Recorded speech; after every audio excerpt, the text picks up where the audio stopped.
Okay, let's watch the video. A hypothetical situation. You're walking down the street when you discover a priceless artifact. It's so valuable that it attracts thousands of visitors and also thousands of thieves. How do you plan on defending your divine relic from the hordes of attackers? Will you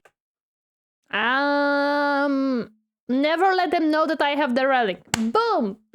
You set up an elaborate series of booby traps, perhaps construct an army of automaton serial killers, or even take matters into your own hands with a giant musket? That is the question we will answer in today's video, as we'll be playing Gnomoria, but we... Wait, why there is a bat on that? Wait a second. That is the question we will answer in today's video, as we'll be... Why there is a bat?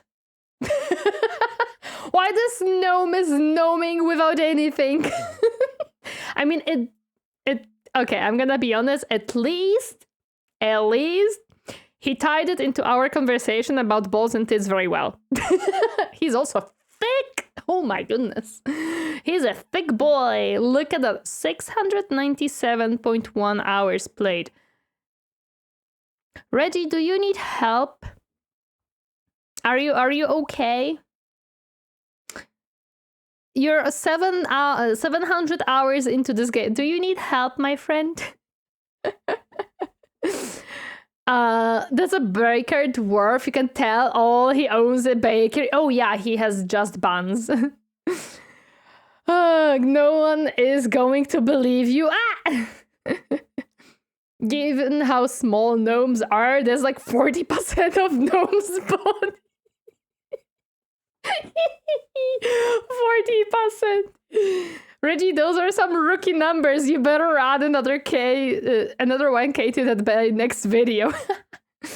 Playing Gnomoria, but we start the game with a ring worth $4 million, which attracts a lot of unwanted attention. But first, what is Gnomoria? Gnomoria is the dollar store love child of Dwarf Fortress and Rimworld, developed by a man who is loved by his community. And personally... Wait, why is there so many negative stuff? Why do they hate this dude? Why? Isn't this a good game? Everybody told me that it's a good game. Gnomoria has all the cakes. Ooh, I want all the cake. It might be my favorite. Not because it's good, but because much like an abusive relationship, I got used to it. Growing up, some people could afford 100% fresh organic orange juice, but the rest of us had to settle for artificially colored liquid microplastic at half the price. I'm not complaining. In fact, I'm thirsty for more, because this game hasn't received an update in 10 years. And oh no. Why not? Gnomoria has all the cakes. Any good game can be played the bad way, that's true. You see, if it's a good game, the slightest fault becomes a big deal. Oh, I see. Noted.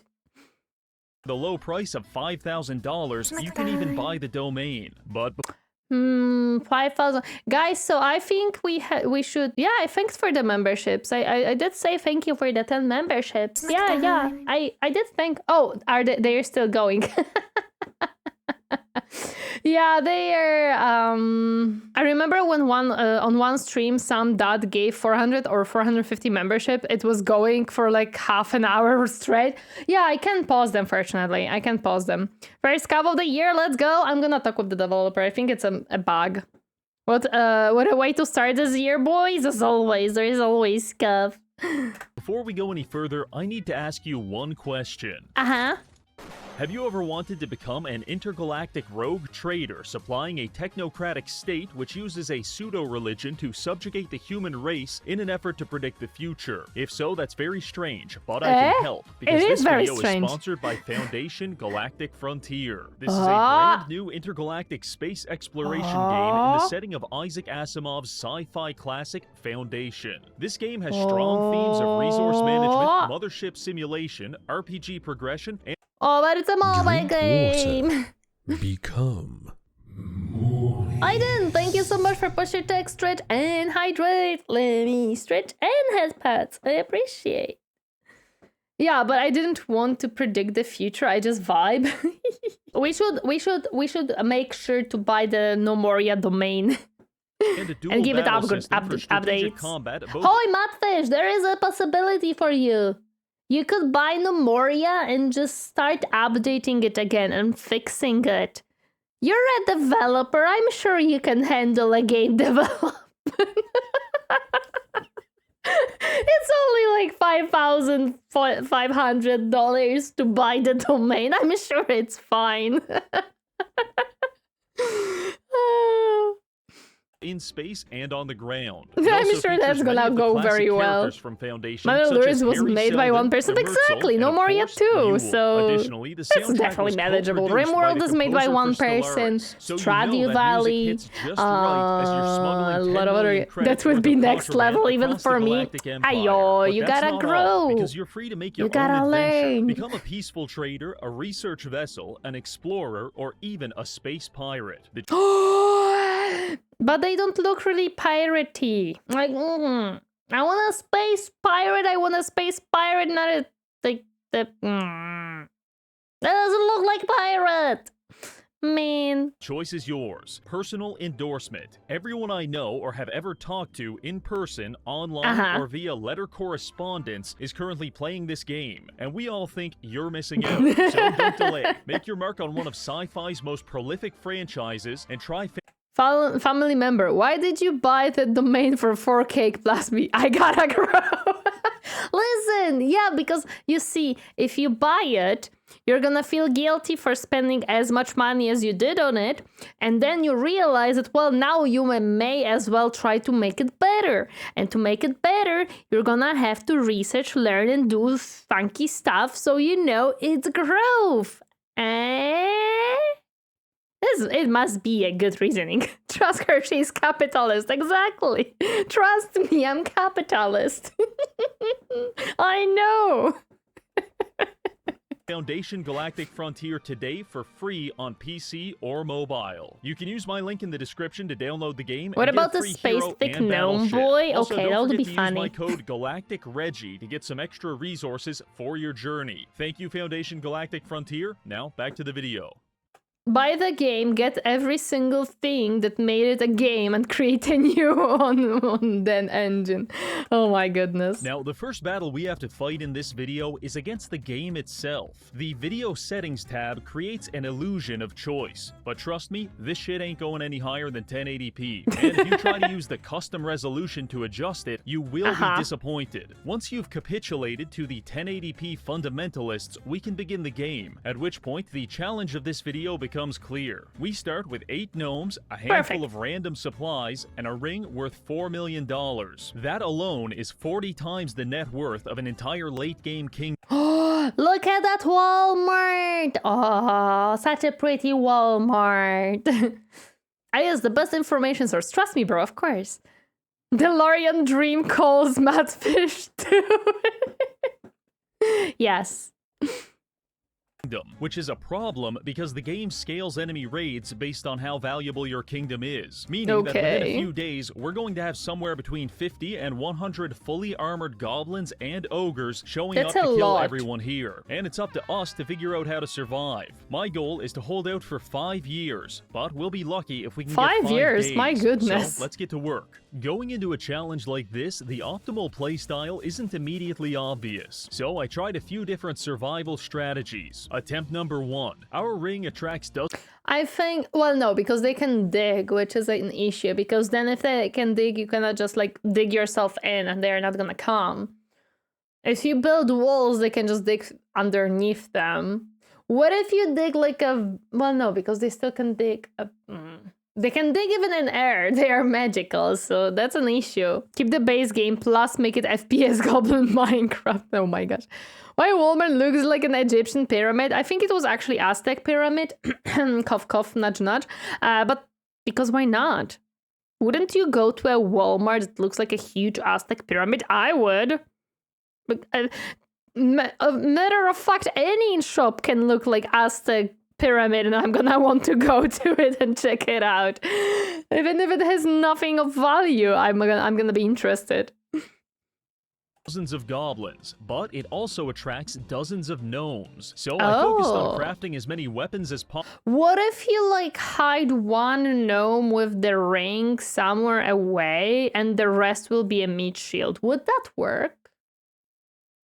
Because you have to survive. To survive, you have to have like one gnome. And the gnomes will be still attracted after the raid because he has the ring. So technically, he could go the hard way and just make sure that one of his gnomes is alive. It would be a meme shield.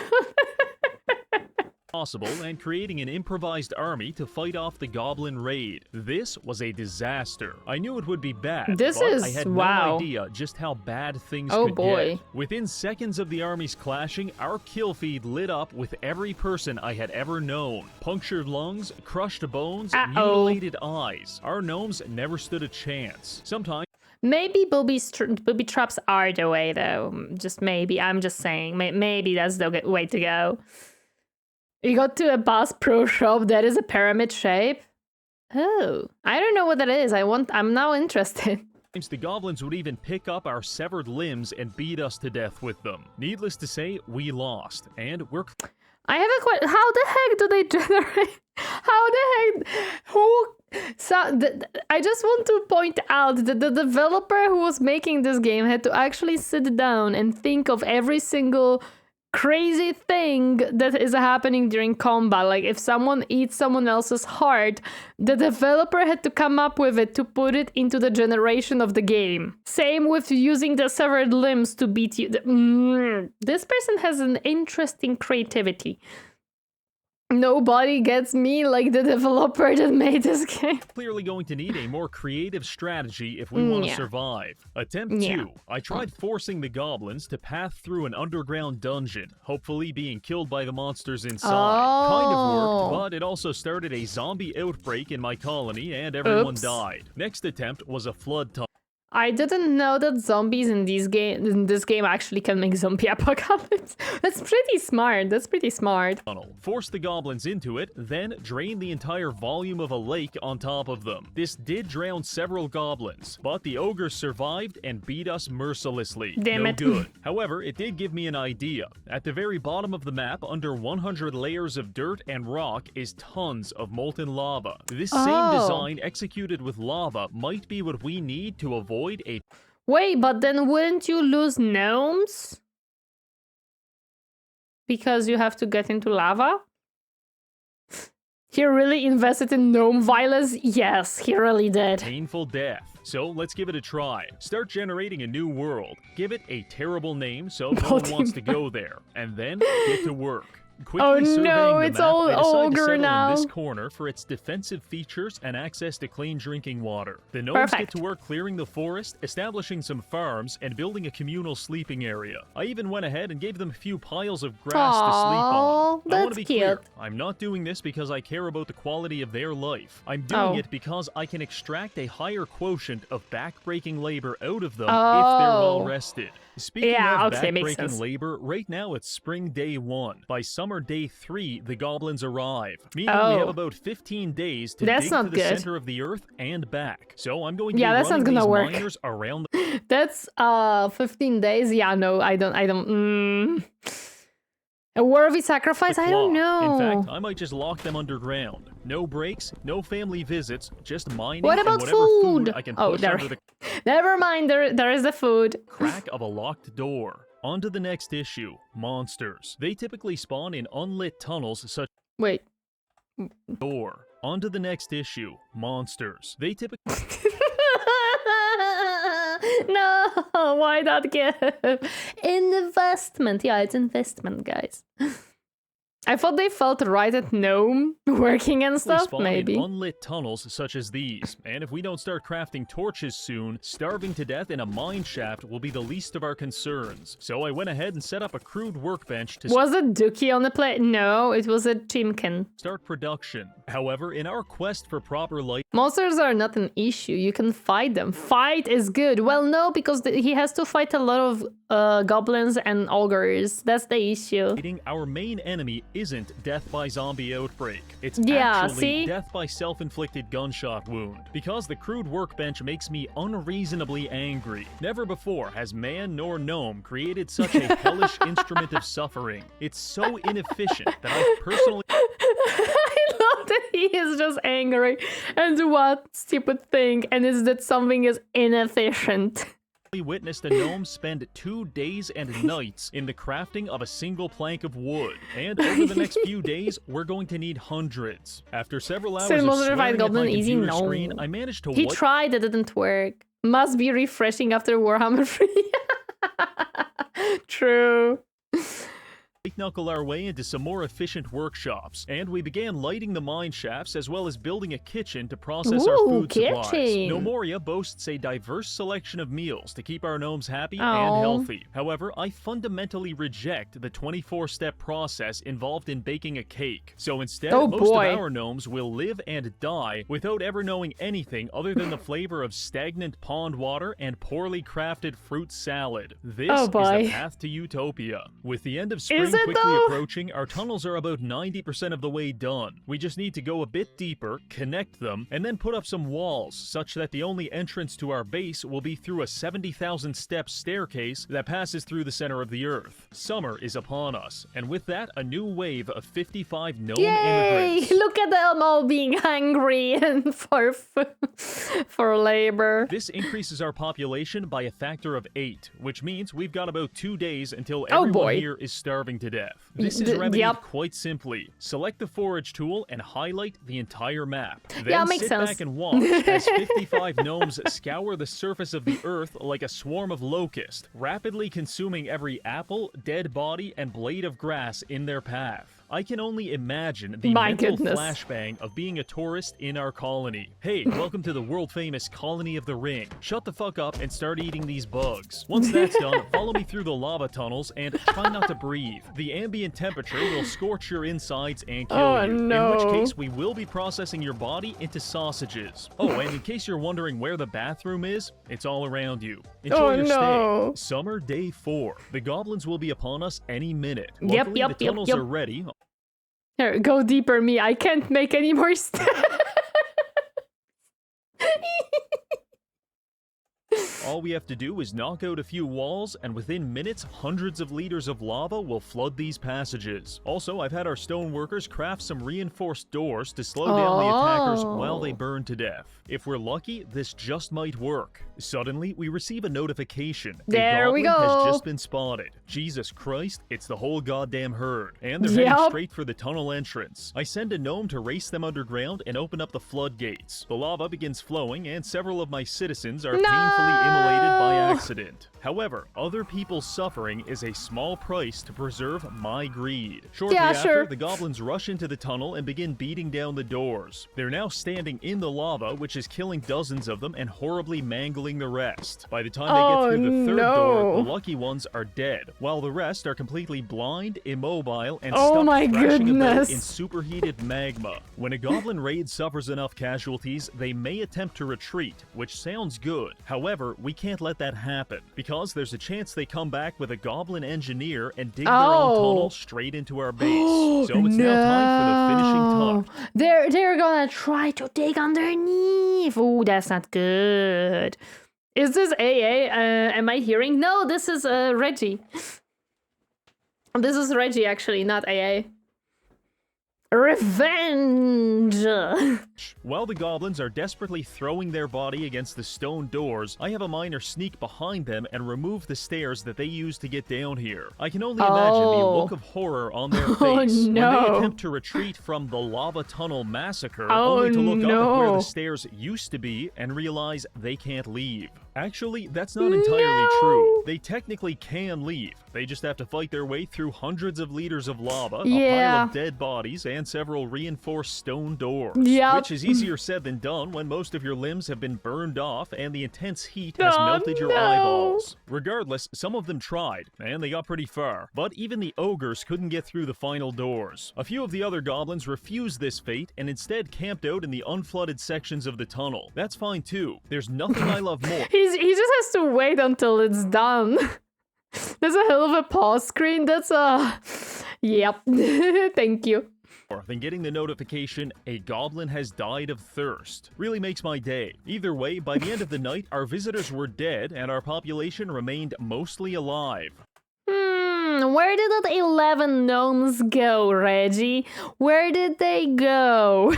I'm sure we'll be hearing from the Goblin Rights Committee, but this is a huge step forward for all of gnome kind. Now that was great, but successfully timing all of it is a nightmare with a high probability of failure. And even in the best case scenario, it usually involves at least a dozen gnomes being incinerated. I don't know why, but the lava tunnels seem to be a very popular spot to take naps. Okay, can you just like...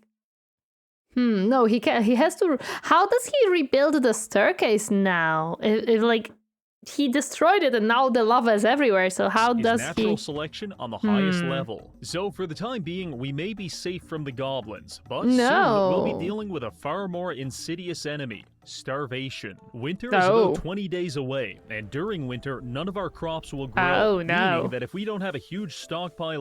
Underground is cold, so lava would heat them up like a warm fire. True!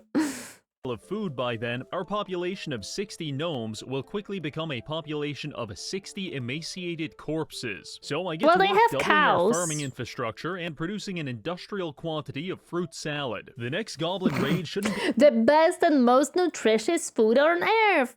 Fruit salad! See guys, he's the same as me in RimWorld. I'm the same. You guys see, do you now appreciate my food production in RimWorld?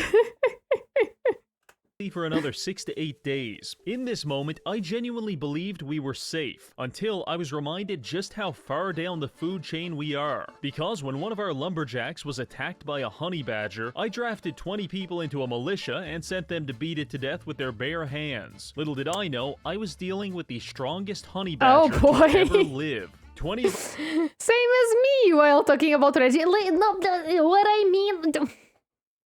What I mean is I was also making chat eat fruit. I got an idea. Underground cows, call it ground beef. Oh my gosh. Our gnomes jumped him, and the combat... You sure about that? No! Well, I was giving you the veggies and stuff. You were like eating... What was it? Like high quality food. Log was an endless flood of punches and kicks. Actually, it's probably just easier to let you hear it. Oh my god. That's the sound of 20 people punching, kicking, headbutting, and biting the badger every second on 4 times speed. We have broken all of his legs, permanently blinded him, crushed his upper body, lower body, head, and neck, and collapsed both of his lungs. And yet, he refuses to die. Oh my poor honey badger! Just kill it already! Oh, bro, this poor honey badger! Please! In fact, I left them to fight and checked back 4 hours later only to find that stupid little bastard still alive and staring back at me as if Honey badger, don't give me fucks. No. It took 20 people an entire day and night, and several of them collapsed from exhaustion. But eventually we did kill the honey badger. However, at what cost? It is theorized that the scientific development of Western Europe was delayed hundreds of years as a result of the Dark Ages. Similarly, I cannot help but wonder what harmonious utopia we might be living in currently if 50% of my population didn't have to spend... Can you imagine? Can you imagine? My growth has been stopped because I was trying to kill a honey badger.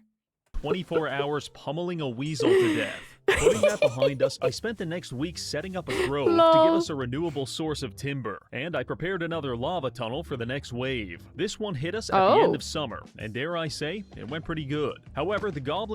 I don't think the badger is the victim here. No, I don't think so. Honestly, sounds about right. Seemingly changed their tactics this time. They sent 80% of their army into the tunnel to kill us, but they also left about a dozen unarmed goblins on the top side to keep watch. The result of this is that after we dissolve the main goblin force underground, we then have to run out onto the front lawn and engage the remaining goblins in a 35-man fist fight. Luckily, we have access to military perks, which effectively effectively turn our unarmed gnomes into meth-addled lunatics. So the goblins were literally ripped apart and sold for drug money. We're now entering fall, and our stockpile of food is growing steadily, which is good because I've recently found out goblin meat is purple and probably not suitable for consumption. With the tunnels done and our farms maxed out, I decided to start a construction project. You see, it's only a matter of time until the lava tunnels fail us. But if we research some better... the goblins are becoming smart. How do goblins become smart? He killed all the goblins previously, so none of them was able to return and tell the rest of the goblins what was happening. So how do the goblins know what happened? There was no survivors. So I'm very suspicious of these goblins now. They have some magical stuff going on there, guys. I'm telling you, they have like a sending stone. If previous goblin wave failed, send more goblins. If that fails, send even more goblins, but with tools. Well, yeah, but what I mean is that he didn't let any survivors go. Like, no one survived from the previous waves. So none of the goblins was actually able to go back to the camp and tell them what's happening. So how did they knew to avoid the lava? I mean, they are smarter than orcs, are they? I don't know. In Warhammer, they're not. I don't know how about the Gnomoria. How smart are the orcs here? They smelled the burnt goblin barbecue from miles away. Still, I don't know. I mean, it has a bit of a sense, does it? No, I really wonder how they knew, because the fact that the game knew, okay, that makes sense. The game knew that that it has to change its tactics, but how did the goblins know?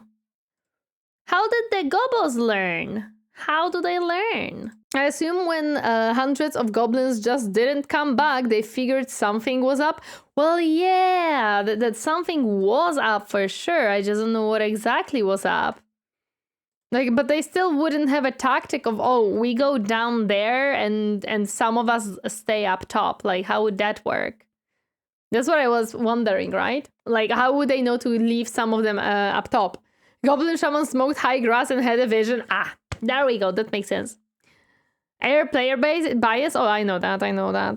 I am definitely certain of that. Hello there, Seabird, by the way. Welcome. Happy to see you herding today. Also, oh yeah, I forgot to say because it also happened during like Christmas and stuff. I wanted to thank you for finishing the 3D model money thingy donations on Throne to Madfish and everybody who chipped in. I appreciate it greatly. Thank you so much. The 3D model will be a thing someone during the May. I will probably looking into the what is it called? The 3D trackers, they are on Throne. I might be able to buy them for the May whenever the 2.0 will be debuted. And we will have a week of a very fun stuff. We'll see. You smell that? I smell like Gobbo. Gobbo goes inside. Oh, I smell Gobbos. I go to Gobbos. I smell Gobbo. I go to Gobbo. Technology, I think I can craft a foolproof alternative. No. So I began designing a research tower to house all of our scientists for 24/7 research. If you're lucky enough to be drafted into the science team, congratulations. You no longer have to sleep in the communal dormitory, bathroom, living room, shower hybrid. Now you've got your own bed and even freshly delivered food to maximize your research effectiveness. It took a while to build. I feel like being a researcher in Reggie's colony sounds like the best thing to do. That would be interesting to witness, probably. But by the end of the month, research was well underway. By studying at these tables, our engineers collectively moved this progress bar closer to unlocking a new invention. Wait, what is that new invention again? Our engineers collectively moved this progress bar closer to unlocking...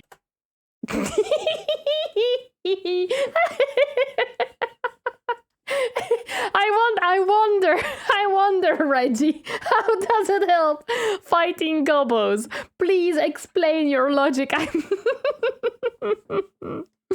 Can you imagine if he actually made it into his merch? If that was actually a thing that he made as a merch. Can we have one? No.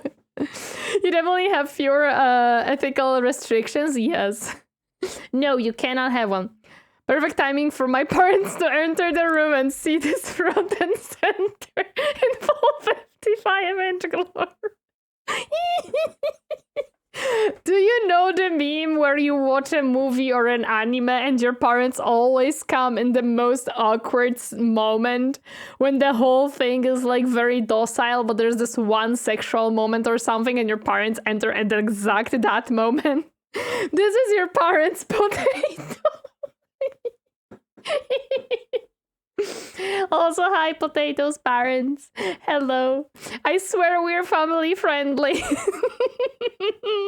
I swear. A new invention. Traditionally, people only have 1 or maybe 2 engineers, but I'm styling this more like a Bitcoin farm. No. You have to have as many engineers as possible. What is with the bottom button? Nothing. No, don't worry about it. Don't worry about it. It was just, Reggie has an interesting idea. I'm speechless. And that's exactly why I wear headphones.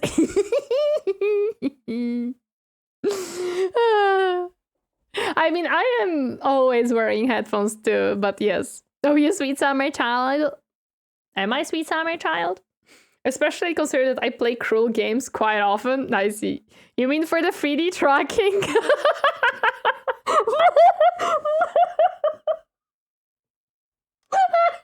No.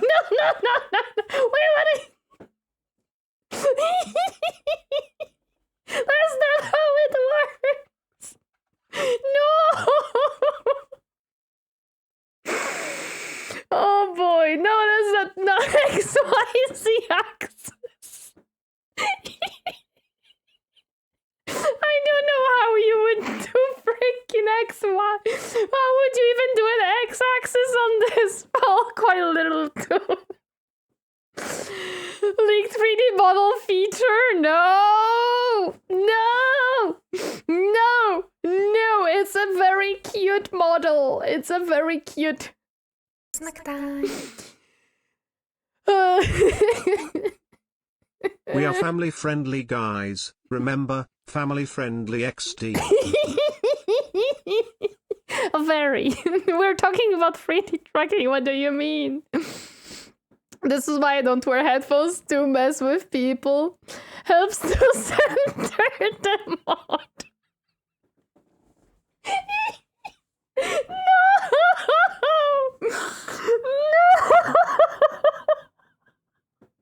Oh no! Why can I? It's offsets. Oh no! Family friendly time. It's always family friendly time. Also, Potato, thank you for 100 biddies. I appreciate it. I just remember the videos of people playing Flappy Bird with a bottom plug with Bluetooth to control the game. I did not hear it or saw that when I was too young.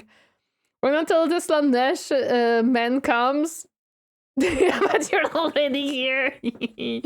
Boom, burn.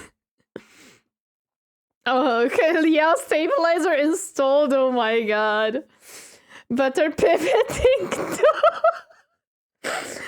Oh no, you guys are evil. You guys are evil. No, that's not how it. No. That's not how it works. One doesn't exclude the other, you know? Oh my gosh, no. No. Dozen researchers all You're operating evil! in tandem. 2026 starts with chaos influence, as always. Is there ever no chaos influence in my streams? Also, hello there, Bricken. Welcome, happy to see you hiding today. Hi. To find the research solution. In testing, Wait, what was the result of the other research? We know the first one. What's the second one? Better version? I need to know. Are we going for Tori evil ending? No. I found that a team of 50 scientists can unlock the entire tech tree in 18 days. Ooh, However, we can't that's afford to pretty cool. spare that many workers, so we're settling for a dozen. The sooner we get this research done, the better our chances of survival. And also, less gnomes will have to die in industrial mining accidents. So to motivate the science it's team, accident, I decided guys. to build the Accident. Chaos and proper connection in all. Oh no, you're implying that there is more than just one. You're implying that there is more needed for the 3D. No! The verb has many forms, and in here it's a... No. It's not. Even Tori would be like, today we will have a family-friendly stream. I'm not evil. What do you mean? It's you guys who are evil. A carefully timed and expertly executed accident? Yes, that's yes. We need to ensure correct and accurate tracking.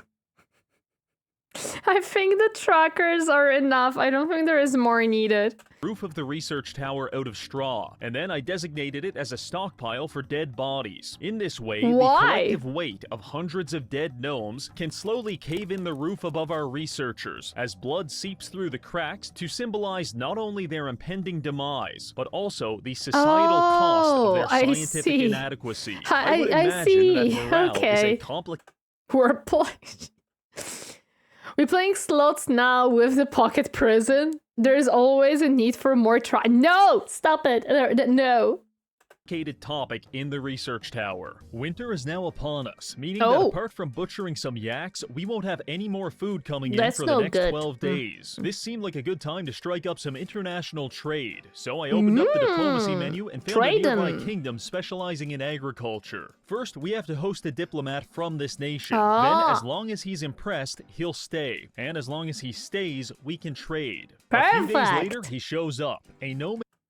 Finger trackers for RTS streams need to judge micro and macro. Oh my god.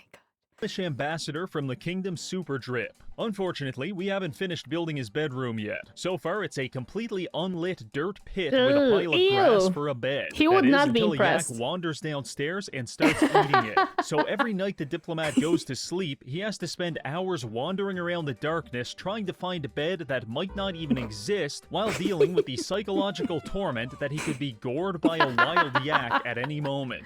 Unsurprisingly, he didn't stay long. There are overlays for it, keyboard and mouse. Yes, there are overlays for that. Or not overlays, but like specific... what are they called? Assets. There we go. But he did stay long enough for us to do some trading. Nice! Upon speaking with the foreign merchant, I realized we own almost nothing of value, and our most numerous commodity is dirt clumps. Luckily, we managed to scrounge together enough actually valuable items to trade for a male and female camel. With this, we'll be able to start a camel farm for extra meat and milk. However, as soon as wait, camels give milk? Is camel milk tasty? What? Okay. Gotta get that finger action and reaction up.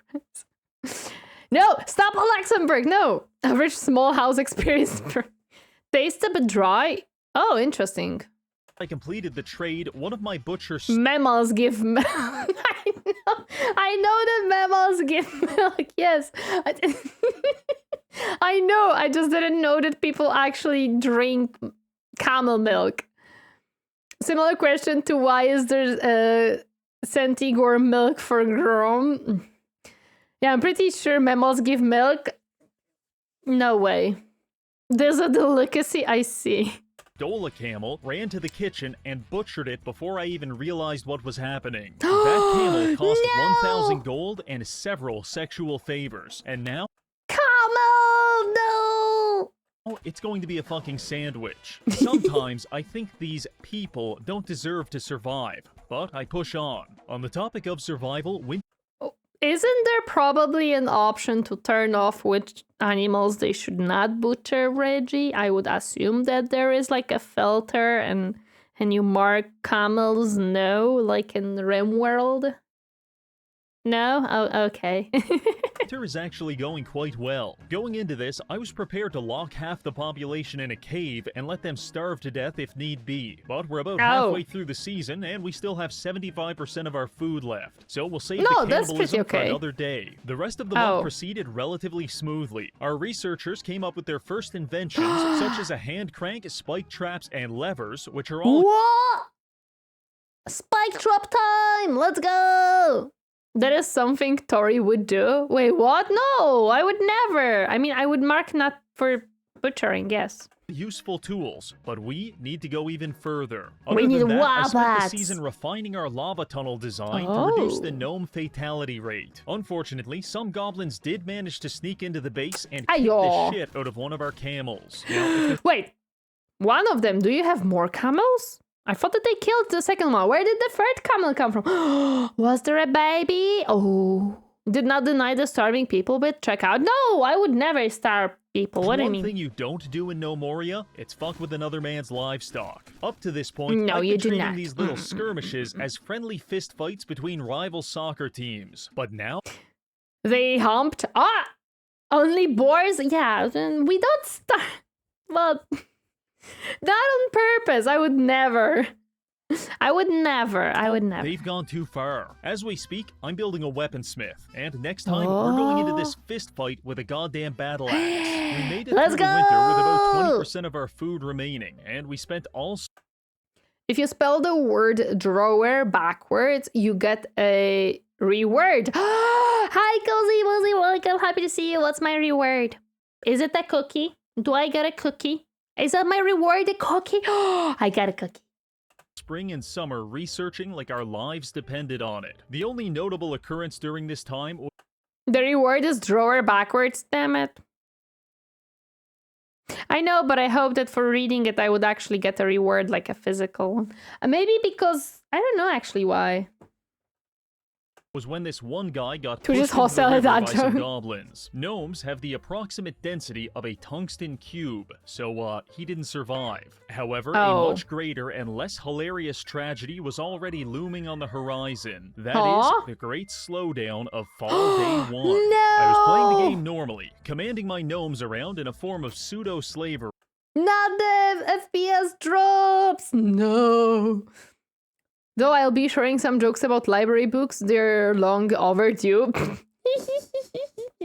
While gawking at police body cam videos, when suddenly the frame rate began grinding to a halt. No! That's weird, I thought to myself. Let's see the frame rate. Nope, it only got worse. Eventually, it took 15 seconds for a single in-game minute to pass, and I had to click every button 100 times for it to register. I tried reloading previous save files. No good. For whatever reason, every time on day 1 of fall, the game starts dying. At this point, I'm getting desperate, and in my fear and confusion, I turn to religion. My working theory is that the dark power of the One Ring is trying to sabotage us from it's the one! completing this challenge. So I began making sacrifices to the satanic gods of Gnomoria in an attempt to appease them and get past Fall Day 1. I ritually sacrificed all of our yaks and destroyed our entire stock. No, not the yaks!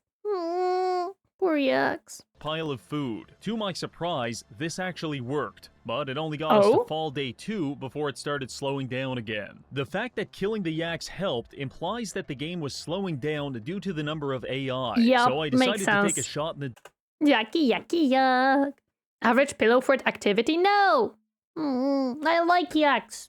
Dark. I went underground and picked a random cave. Then I spawned in a bunch of lava, and what happened next left me horrified. Within 10 seconds, 2,000 beetles had been killed by the lava. There were so many casualties that even trying to open the kill feed would crash my game. Ladies and gentlemen, forgetting to turn beetles off is the quintessential Gnomoria mistake. Beetles will eat your game alive. And I am ashamed. Among the 17 people in the entire Gnomoria community, beetles are universally hated, and I'll tell you why. They can spawn in any unlit cave system, which is a huge problem because basically the entire map is an unlit cave system. However, the bigger issue is that a beetle can lay an egg sac, which then spawns more beetles, resulting in more egg sacs. If you've watched my Fallout 4 video on rad roaches, you'll know just how quickly this kind of replication can get out of hand. I don't like using dev tools in these challenges, but it's either that or the entire game hard locks due to 3,000 beetles spawning every day. Makes sense. You better believe I lava'd the shit out of that cave system and used a save file editor to disable any more beetles from spawning. With the beetle population bomb now diffused, we can move on to the most important part of the video. Very good. Because the science team has officially invented pressure plates, hatches, and windmills. With these 3 items, we can create a master contraption capable of defending our base against thousands of goblins. So, let's get to it. The first job is to generate electricity. In a perfect world, we could devise some kind of machine to convert human suffering into an indefinite source of energy. But unfortunately, we're stuck using renewable energy, such as... Ew, Reggie, come on! as windmills. Creating a wind farm was the easiest part of this process, and it involved the fewest casualties. But the same can't be said for the next part. Step 2 is digging a giant 100-foot deep pit in the ground. The purpose of this will become clear shortly, but just know that this took forever, and we averaged about 2 industrial mining deaths per day. Part of the problem was golems. When moving around bulk quantities of dirt and stone, it can sometimes animate into an angry golem who proceeds to beat the ever-living shit out of you. Luckily, dirt... So it's basically like the trees in Dawnsturf. Ayo. Ayo. Dirt golems are fairly low on the golem hierarchy, so my miners like to spend their lunch break gouging them to death with pickaxes. With the giant pit now reaching completion, we can install the final piece of the puzzle, hatches. Above the pit, we create a winding labyrinth. This is the only entrance to our base. We replace the floor with mechanical hatches, and by supplying them with power from the wind farm, they can function as walkable terrain. However, if someone steps on this pressure plate, all of the hatches open up, dropping whoever is on them 100 feet to their death. Did he made any way to retrieve the stuff from down there? Because there's gonna be a lot of resources wasted if not. I hope there is a staircase down. Or ladder down, yeah. Setup should be able to kill all of the goblins instantly as long as we hit the pressure plate at the right time. So the question becomes, who can be trusted with the ultimate responsibility of activating this pressure plate? And the answer is this camel. Gnomes need to eat, sleep, and sometimes they accidentally drown themselves. But camels, they're just chilling 24/7. So I set up a single tile camel pasture right next to the pressure plate. When goblins come through the hallway, they'll scare the camel, he'll run onto the pressure plate, and voila, we've now got a smattering of goblins. Smart! The camel is the smartest part here. Are you more worried about the resources involved instead of the lives lost bunny of the year? No, these are gnomes. Gnomes are evil and bad. I mean goblins. So, yeah. The camel returns. The camel returns.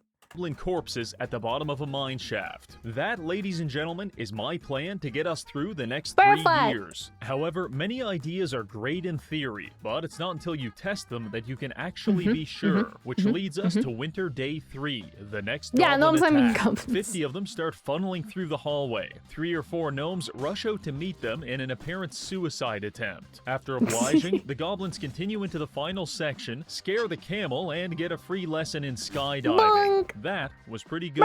This might seem perfect, but trust me, it took a lot of testing, and I'd be lying if I said we didn't have half a dozen No! Not the camels. Hello there, Gullian. Welcome. Happy to see you. How are you doing today? Exterminatus? No.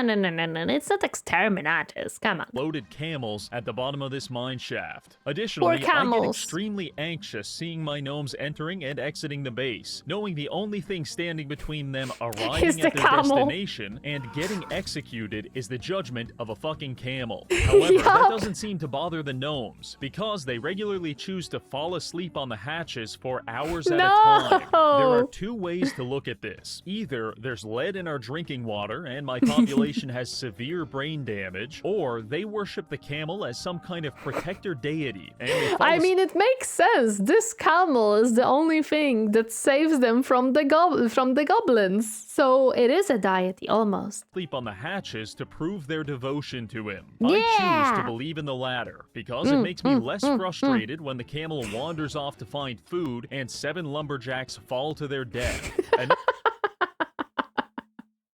It's just hungry. You gave it one patch to eat.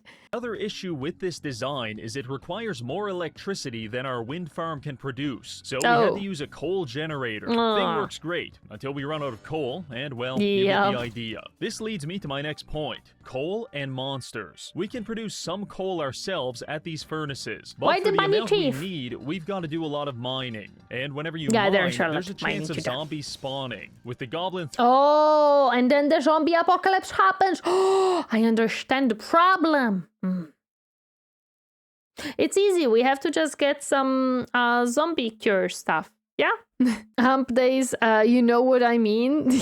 Nope, I do not. A zombie outbreak is now the greatest risk to our colony. So we expand the military. 2 squads, one with warhammers and one with halberds. These take forever to craft, but they're already coming in handy. At this point, it's all coming together. We just need to avoid starvation, hatch failure, and zombie apocalypse for... Just be careful with the camel. It's okay. You just cannot startle it and you're gonna be fine.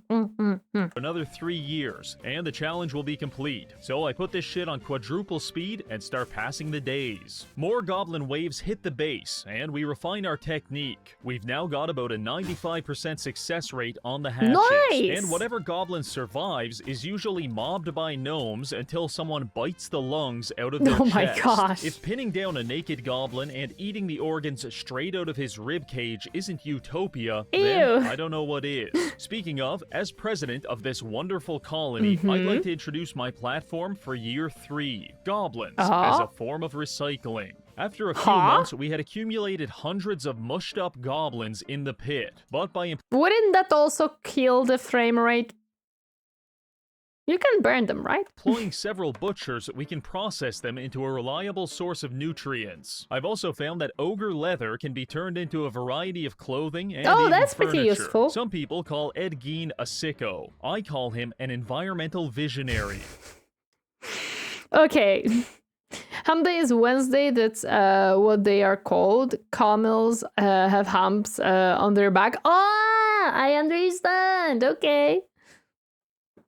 The last step is to take their armor and melt it down into materials to craft weapons for our military. And just like that, the Goblin Menace has been reduced, reused, and recycled for the betterment. It's so efficient. I'm proud of him. It's very efficient. Of society. From here, the only thing we're missing is more real estate. So I began the Great Terraforming Project. We're going to flatten out this entire mountain range and turn it into farmland and maybe an amusement park. This project took a very long time and involved us killing several thousand dirt golems. By the end, we were so proficient at their slaughter that we'd show up, immediately cut off all of the golem's limbs, and then stomp it to death as it writhed on the ground in agony. Oh my gosh. Okay, we're getting a little bit too efficient. Population might not agree, but this is what I would call our golden age. An era of decadence never before seen. The goblins... Why there was a goblin who literally... Not goblin. There was a gnome who literally ran through fire and they were fine. I have questions. were crushed under the weight of their own aggression. The military was stronger than ever, and our harvests were bountiful. Damn. In fact, a little too bountiful. By accumulating over 2,000 food, we actually attracted the attention of a nearby mant colony, which sent some worker drones to raid us for supplies. Our camel was on smoke break at the time, so they actually managed to infiltrate the base and steal a few meals. However, the mant brain is morphologically the same as the top 1% of gambling addicts. addicts, because they just don't know when to stop. They grab some food, carry it off the map, come back for more food, and repeat. Except this time, when they came back, we were waiting, and we used warhammers to pulverize every limb on their disgusting insectoid bodies. Hope the 6 yak sausages were worth it, you absolute freaks. Our swift response to the Mant invasion... How dare they try to touch our yak sausage? It's our yak sausage. Had me feeling confident, and several of our construction projects were making serious progress. Whoa, I what thought is to he myself, building? nothing can go wrong now. Oh no. There is always something going bad when that's said. Then it did. One of our main jobs was the excavation of a giant underground arena, and me, a careless piece of shit, didn't follow the torch safety protocol, which resulted in a zombie spawning and attacking my miners. Don't tell the Union, but this happens pretty often. As a matter of fact, it's simply cheaper to get a new gnome than it is to craft a new torch. The typical response in this situation is to send 2 to 3 guards down, kill the zombies, and get back to work. However, this one was special. Before we could respond, the zombie chased down a miner, cornered, infected, and consumed him. Maz was the first soldier on the scene, but he forgot to put pants on before coming down. And as soon as he joined the fight, he was bitten on the leg and started bleeding out. 3 more guards showed up, presumably with pants, to engage the target. And despite slicing off his arm and leg, the zombie was still feral enough to rupture major arteries on all 3 soldiers, thereby forcing a retreat. We now have 4 guards. The heck is this zombie? Nothing a good shroom sauce can fix. I think the good shroom cannot fix this one. It's bleeding to death, and a total of 5 bandages on the other side of town. Additionally, now that they're infected, if they die at any point, they'll come back not only as zombies, but as zombies wearing late-game armor. No! Terrific. As the military retreats from the arena, several miners are still trapped and slowly being killed and reanimated as undead. By the time our second kill team comes through, there are already 3 new zombies. And while a lead warhammer to the brain is a foolproof solution to most problems, they're actually reanimating zombies faster than we can kill them, which is causing us some serious attrition. Shortly before shooting Woody Harrelson in the face with a pneumatic cattle gun, Anton Chigurh says, "You should admit your position, there would be more dignity in it." Which leads me to my point. Everyone in this pit is going to die. All we can do now is hope to contain it. So, as our last soldier fought valiantly to hold off the zombies, I began enacting the quarantine protocol by sealing off all of the tunnels connected. No! Zombies wearing late game armor sounds like a normal day in the MMORPG. Yeah, but this is Gnomoria. That's even worse. To this area. We managed to accomplish this, but only by sacrificing the entirety of our military, mining, and construction forces. And even then, it almost wasn't enough, because one zombie did breach containment and make it to the surface. It took all 30 of our remaining colonists to beat him to... Stop following me. This is, worrying. Before encasing the dead bodies in dirt tombs to contain their reanimation. Okay, let's assess our situation. Would they reanimate? Almost everyone is dead, and there's roughly a dozen highly armored zombies waiting to kill the rest of us. About the only thing we have going for us is that the undead are now trapped underground fighting an indefinitely respawning population of golems. But the golems suck, and our bones will have long since turned to ash before they manage to kill even a single zombie. On top of all of that, we're currently experiencing a famine, and starvation is a likely outcome. It would be fair to call this a survival situation. And what do you do in a survival situation? You drink your piss and get back to work. So I began foraging the countryside for food while crafting some new weapons and armor. This allowed us to survive until the next season, at which point we received a new batch of gnomes. Right off the bat, 50% of them drafted into the zombie eradication Very important. Training begins immediately. The week... We have to get the zombies out. Do not survive. They've got new weapons, new armor, and most importantly, armored pants. I gave them a month. We have to remember about pants this time, guys. It's very important. No pants means chomp chomp. We cannot allow chomp chomp. To train, and now it's time to go. Their first test. My favorite part is when gnomes comes in batches. But pants mean effort, yes. This might be rude to ask since I got just here, but you seem to have a bit of an accent. What accent is it? I'll give a self-rated answer. It's European. I don't share necessarily a specific country I'm from, but I'm from Central/Eastern Europe. Yeah. Was the outdoor zombie I managed to trap in this dirt capsule. After cracking it open, the kill team ran inside, and Whoa, within that was 3 quick. seconds, they had disemboweled Also welcome. Happy to see you. the zombie, broke his leg, and Ah! Thank you for 10 gifted subbies. I appreciate it. Thank you. sliced off his head. This is promising. Username Niels gifted a tier 1 yeah, sub it's to gonna- CptRardann. It's gonna go forever now. I think there is a way for me to, like... I never know if it's gonna, like, stop or not. It's a magic. Okay, it stopped at least, so that's good. It continues into the evening, launching an operation to retake the wind farm and then creating a forward operating base in the tunnels beneath it. I ordered No? 24/7 patrols here and supply it with some bandages. If we fail now, Perfect. containment will be impossible. From here, we begin clearing the tunnels one by one and Why containment would be impossible if they fail? I wonder. several reanimated soldiers along the way, but by consistently caving in their skulls, we're making good progress. Pressing Perfect. forward, we managed to lead the zombies out of the mining area and into the hallways, where we jump them 10-on-1. After a few minutes of Perfect. fighting, it looks like we've got them all, so I set up guard We got 'em posts next to all. any recently deceased bodies and immediately bludgeon them to death as they reanimate. Just like that, the zombie uprising appears to have Let's been quelled. Let go. this be a lesson, viewer. You can spend 5 minutes setting up torches, or you can spend 3 in-game months trying to avoid cannibalization. The Yeah, I recommend the torches. I think it works better. choice is yours. The zombie outbreak was fully contained by fall of year 4, and after another hour, we officially made it to Yay! year 5, the technical endpoint of our challenge. It is at this time that a well-medicated person would close Gnomoria, stand up from their desk, and go outside, satisfied that they had completed the challenge. But that Yeah! person is not me. I have a Oh. vision for our colony, dreams of chronic and sustained cruelty, and I won't stop until those Or just flood the tunnels with lava. That could work too, actually, Magoli. Yeah, that could work. I guess that would be... Although the lava is way below, so maybe that was the issue. dreams become reality. So I kept playing. In fact, I kind of lost track of time, and before I knew it was year maybe that's why he didn't realize. He lost track of time. Tried and true method, not gonna lie. 10. After 5 years, a lot has changed, so allow me to take you on a brief tour. Previously, all of our shit was arranged randomly as some kind of perverted Of course, homage makes to sense. entropy. Is this Asmon room? No, this is not his chair. No. This is not Asmon's room. This is someone else's room. Is it Asmon Gold? It is his? Okay. You guys did not realize that I have noticed it almost immediately. That did not, nope. I didn't recognize it almost instantly. Absolutely, I would never. No. Let's move But on. now, we've got signs of intelligent design. First of all, neatly separated He recently cleaned it. Oh yeah, I heard. It's so funny that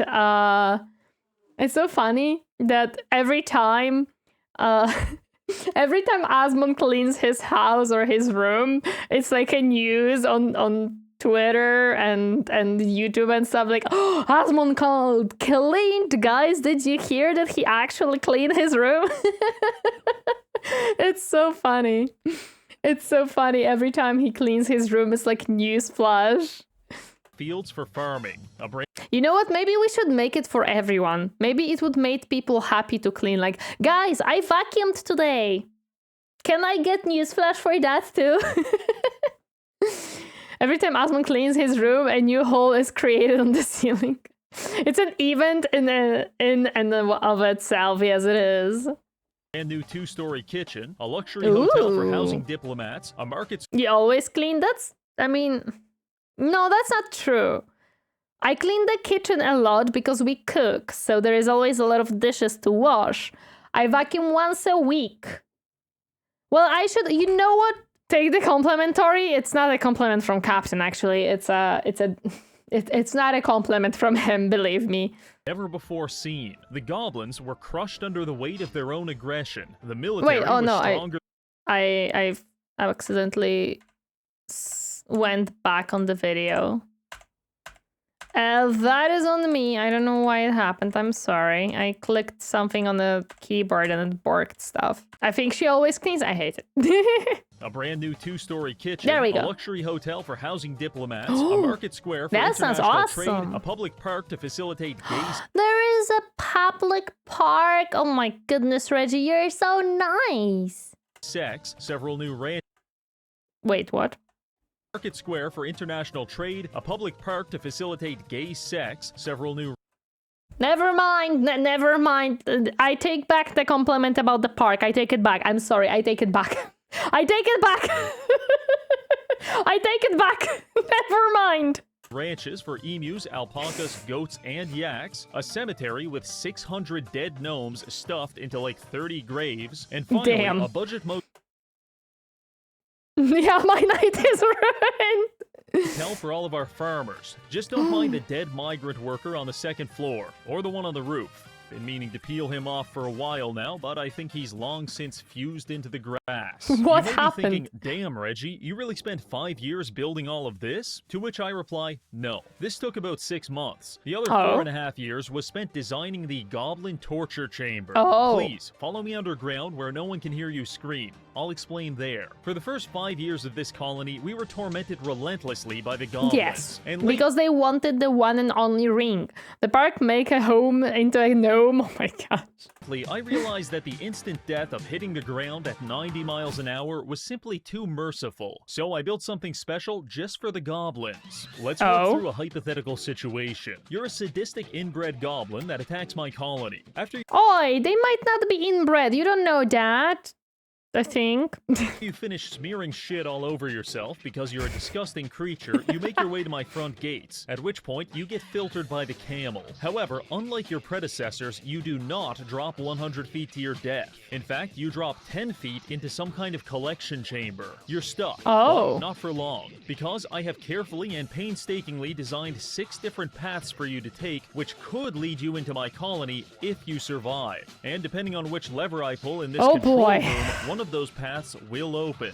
Let's look at the first option. Pulling this lever opens up a path into a fairly unassuming room. In fact, the exit is right there. The goblins rush in and bolt for the door. However, the first one to reach it steps on a pressure plate, which raises 3 different mechanical walls. The first one closes the door behind him, locking all of his friends inside, and the other 2 walls raise on either side of him, trapping him on the pressure plate. Then comes the fun part, the firing squad. Across the water, I bring in 4 or 5 musketeers, and they spend all afternoon blasting the goblins with lead musket balls at close range. This method of execution takes a while, but it's a great way to level up our marksmanship.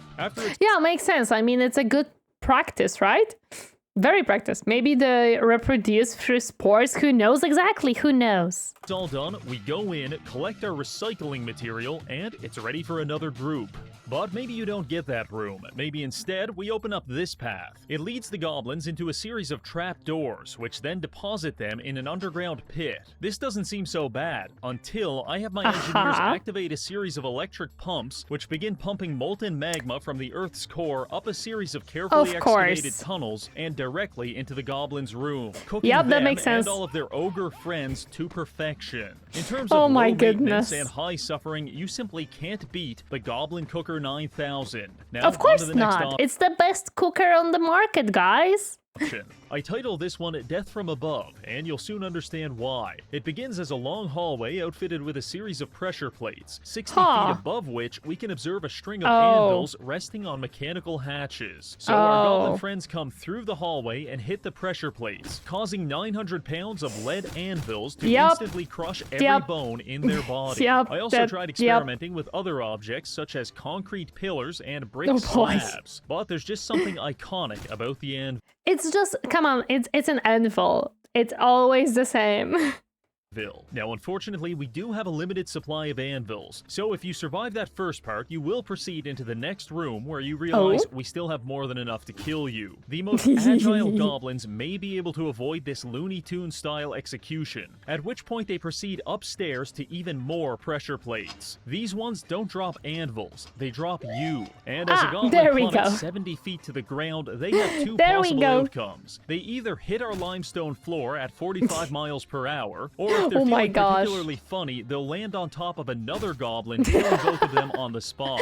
Now, in the Lol. unlikely event that a goblin manages to manifest some kind of divine miracle and survive all of that, Oh. their reward will be a mixture of 20 spike and blade traps to sever all of their major arteries before getting hermetically sealed underground by a mechanical wall. The cleanup on this room is a nightmare, but it's definitely my favorite. Moving on.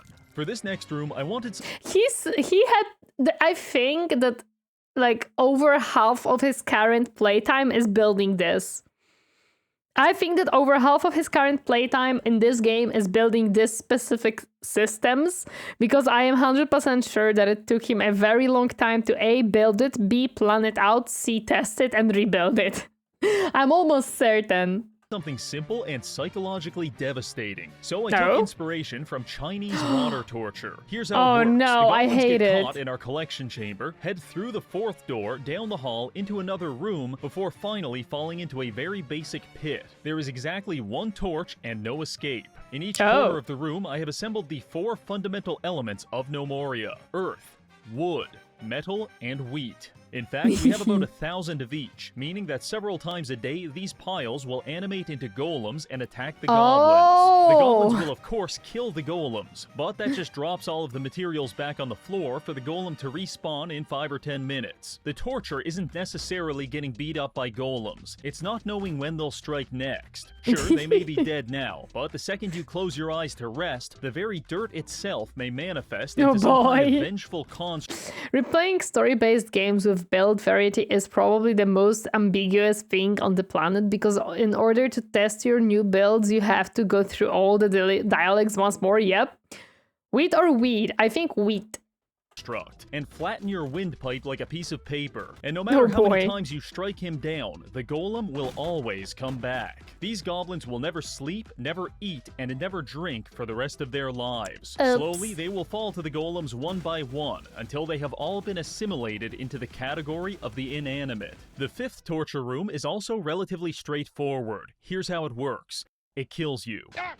In more detail, it is a simple rectangular room with a basic locking mechanism. Once trapped inside, the goblins will begin idling, which moves them around randomly. Normally, a very innocuous thing to do. However, in this case, it will spell their demise, because I have placed several pressure plates all over the room, and each one activates between 1 and 5 mechanical walls. If a goblin happens to be standing on a mechanical wall when activated, it will raise itself up and push the goblin upward. And what is above them, you may ask? An entire fucking mountain, meaning that... There we go. I was wondering what happens, like why the raising walls kill them. Is there like that if you're in the same space as the wall or something? No, it's okay. It's just that. The mechanical wall smears them into paste on the ceiling. So instantaneous, so complete. Yep, that there's Oblivion not even a reference. record of it happening. Okay, sleep time, no problem, Sargatas. Thank you so much for stopping by. Appreciate it. Rest well and sleep well. In the combat log. No description, no recorded death, just immediate annihilation. Honestly, I'm not sure what's worse. Having every bone in your body shattered because your friend sat down on a pressure plate, or being the final surviving goblin who has to slowly starve to death as his friend's remains drip from the ceiling. Anyway, onto the last room. Our final and most elaborate room was born out of necessity. You see, in the first 5 years, we accumulated hundreds of dead goblins. Oh my gosh, and even though we were eating them, we couldn't eat the bones. So I had to find a different use for them. Can't you grind them or something?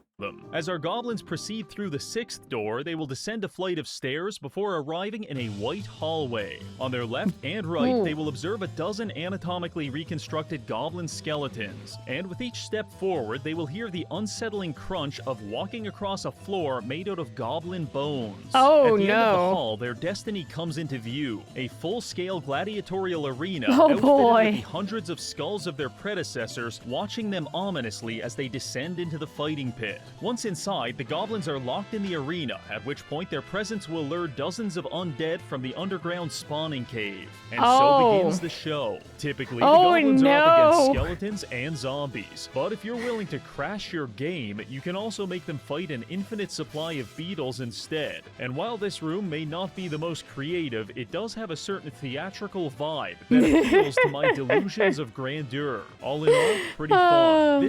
So this is what he was trying to make when the zombie apocalypse was upon us. Goblin bone salt. I mean, it could work, right? It does raise the question, bone dust, though, yeah. now that the arena is done, what are we going to do with all of these dead goblins? And the answer is quite simple. Return to sender. In the diplomacy screen, we can actually send things to the goblin. Oh no, he did exactly the same thing as you do in RimWorld. No! Kingdom. If they like what we send, they'll leave us alone. If they don't like it, they'll attack us with as many as 10,000 goblins. Now, in certain circumstances, returning the dead bodies of fallen soldiers could be seen as a gesture of goodwill. However, when you return those bodies in the form of 250 Vienna sausages, you are typically not afforded such a... Well, at least in this game, it's not counted as favor, but the opposite. Like in RimWorld, if I remember correctly, if you send them like clothing made out of the skin of the people, or even like anything made out of the people, they're still gonna see it as a positive. Here, it's not. I beg your pardon, goblin sausage? Yes. A charitable interpretation. I don't like pissing the goblins off by turning their loved ones into sausages or baking them into pies. I love it, because there's nothing there we go. I was waiting for like, what do you mean you don't like it? better than watching them send an army of 300 angry goblins, only for them to rush into the crusher room and massacre themselves within 20 seconds. As you bear witness to this carefully conducted symphony of suffering, you may feel compelled to ask, Reggie, what was the hardest part about killing all of those people? And I'll tell you, the hardest part was stopping the game from crashing. You see, dear viewer, when you play Gnomoria, every single day after year 5 is a game of Russian roulette, and the developer RoboBob is the one holding the shotgun, because he made the brave and stunning decision to code Gnomoria such that it can only run on a single core of your CPU Oh no, why just one core? This means that despite 12 Congolese children dying in a cobalt mine for you to have the most powerful processor on the market, Gnomoria will laugh in your face as it uses only one of your... It says, nope, there is only one there. 32 cores and then crashes your computer. RoboBob actually future-proofed his game backwards. Absolute cinema. Understand. It's something like the pinball game. Like, my parents have a very, very, very old pinball game that was for Windows 98. And you can literally install it on Windows 10, Windows 7, Windows 11, whichever Windows you want, and it will function, it will work. Like, it will install and you can boot it up and you can technically play it. The issue is that the speed of the game is tied to the speed of your system or your PC. So what happens is, if you install this game on Windows 7, the ball has such a speed that you literally cannot even play the game because you cannot see it. Dwarf Fortress used to be like this. Well, this game unfortunately has no more updates, as we have learned. So unless you have $5,000 to spend on the domain, it won't have more updates anymore. Gnomoria, yes. Understandably, playing a game at 4 FPS is not conducive to the continuity of my lifespan, so I set out to solve the problem. As it turns out, the most CPU-intensive part of the game is when gnomes are idle. Even 10 idle gnomes will tank your performance. This necessitates you finding creative and at times dystopian ways to waste as much of your gnome's time as possible. Oh my And let me gosh. tell you, I got pretty good at it. For example, I came up with the concept of a grass census. I had my gnomes spend all year collecting every blade of grass on the entire map, counting them in a giant stockpile, and then immediately putting them back where we found them, thereby keeping us appraised on the exact population of grass for no reason. My next idea was to build a power station where my gnomes could spend 18 hours a day turning a hand crank to generate a nominal amount of electricity that we don't even need. In fact, movement tied to frame rate is a game development cardinal sin. I see. I don't know that much about game development. I just know that it is a thing. And yeah, you technically can play the game, but practically not really. The power station isn't even connected to the power grid, but that stays between you and me. Eventually, I came across the ultimate time-destroying activity, picking things up and putting them back down in the same spot, also known as the gym. Here, we can lift weights, pump iron, and sculpt ourselves into the most ideal physical specimen. It's time to be gym bros. Basically running on autopilot at this point, 90% of our population spends 100% of their time in this gym. And I'm pleased to report... He created a colony of gym bros. Let's go!